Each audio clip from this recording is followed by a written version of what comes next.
Dans votre rapport, par exemple, il est très délicat sur les îlots de chaleur urbains.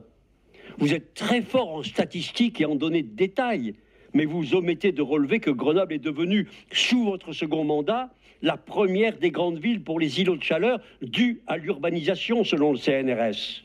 Et quand je regarde, Monsieur Bach, les publicités, les propagandes, enfin les vidéos nationales des Verts, certes, M. Piolle est devenu un pestiféré pour le parti, il l'a dit lui-même, mais il pourrait tout de même, ce parti, se vanter de la gestion grenobloise dans ce domaine. Mais je ne la vois pas.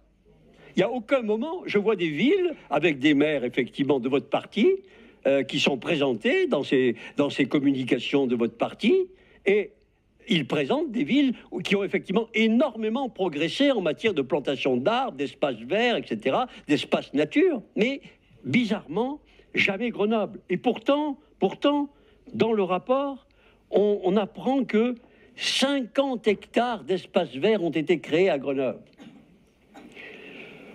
On se demande comment, avec un tel chiffre, la ville n'est pas présentée nationalement comme la réussite. Mais vous savez comment on parvient à ces 50 hectares, ce qui mériterait d'être vérifié, ce qui est impossible pour nous, évidemment, de vérifier.